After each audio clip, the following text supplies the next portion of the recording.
kind of, I guess more so a neighbor kind of got us interested in, hey, look at the Nauvoo. Nauvoo's kind of cool. My wife loved the Nauvoo.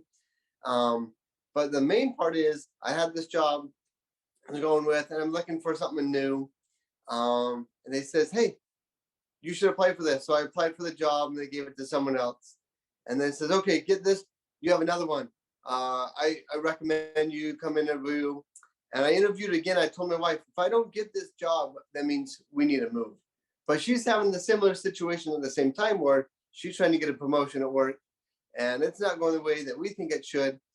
And so we both said, okay, if we don't get these positions, we need some change. And that's when. Well, we're talking a couple of years of setbacks and being disappointed, and not just like one job missed. We're talking a couple of years where it got to the point where Craig was really wondering what is going on? What are we doing wrong? Why is like this? And I had brought up that maybe we should consider moving. And Craig's like, no, you have to understand, we came from this amazing board, this amazing neighborhood that we really had no interest in leaving. Right. I was like maybe 5 to 7% on board with this. And she was almost like full on going. But even previous to that too, with my career being in social work, I had to pass this test, and I could not pass this test. And so deep down, it's kind of embarrassing type of thing. But I failed this test 4 times. Like there's got to be something changed. There's got to be something going on. So that kind of played the mix in it too. Like there has to be something that's different. And in Utah, that's where we're from. It was a really hard gig to try and get a social work position. A lot of people going for it, and like, all right, we need to do something different. So my wife said, you know what, you're right, we need to do something. We had decided we were supposed to go the last week of June. We were supposed to go on family vacation. We were going to go to one of the national parks in Utah. And we had it like 8 months in like we had reserved 8 months ago. And so this was a long time in the making, and we were supposed to go camping, and I had been looking at my calendar even before we really talked about moving.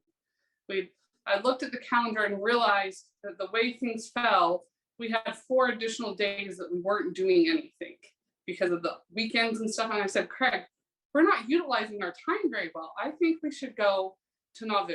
You haven't ever been, let's go check out Nauvoo. We have extra time. And so overnight, we had changed our whole year's plan for family vacation to go to Nauvoo.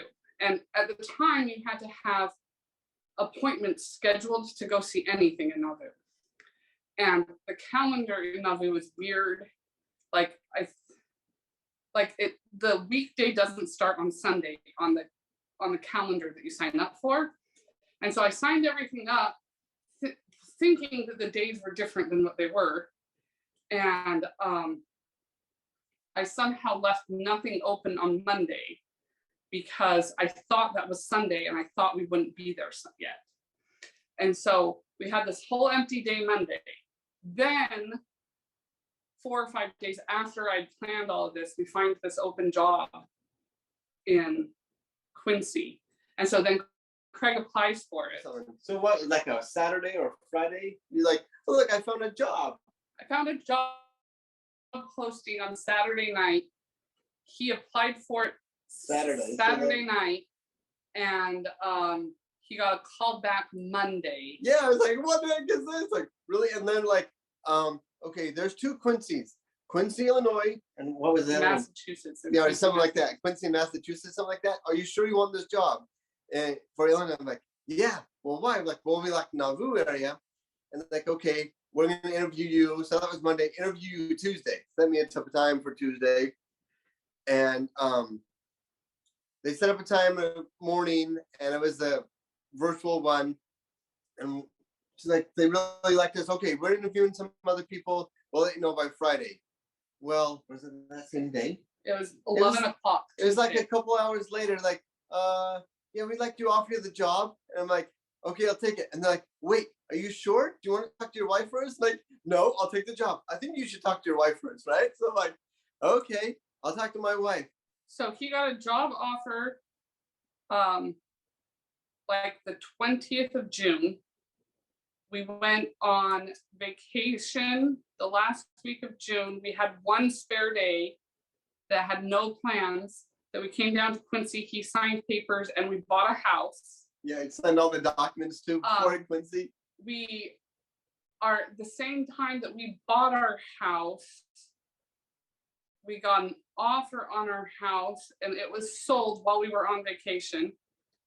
So we came home to a sold house. I said that's the most expensive vacation I've ever been on. We had just finished remodeling our living room and kitchen. Yes, we had the house. You wanted it. And years and years of working on it. And I'm like, it's finally the way I want it. And I was so excited. And then all of a sudden we're moving from it. And I look back on it and I'm sure that God knew exactly what was going on. But they gave us a full price offer and we sold our house in Utah that was 1,700 square feet on a fifth of an acre for more than what we bought our house in Quincy for. And we have twice the square footage and 2.5 acres of land. So yeah, just seeing retrospectively the things that have happened in the last 2 or 3 years that have pointed us to here. And it's become, I mean, years and years of why am I not passing this test? Why are we not getting this promotion? Why is this going this way? Why is this happening? And then it all happened so fast and we realized that's why it's happening. And to see the way that my kids are growing and how it's stretching them, and it's been hard for them too. Like it's been really hard on them, but I think it's been really good to watch them and see them stretch and see them grow and see them just kind of become, I just feel like it's helped them become, if that makes any sort of sense. And it's been really good for them. And the one cool thing as well is we were driving here when we're moving and we get a call, was it a call or a text? One of them, from the primary president of the ward. And she's like, oh, we just saw your name on here. And like, we thought that was really cool. And they had they had 4 girls and 1 boy, and we have 4 girls and 1 boy. Is that what we have? Yeah, okay. And just how cool it was because of the transition of friendship right away. It was really, really neat. That was another good blessing. But that's the Loertschers and how we're here, and that's how we made it.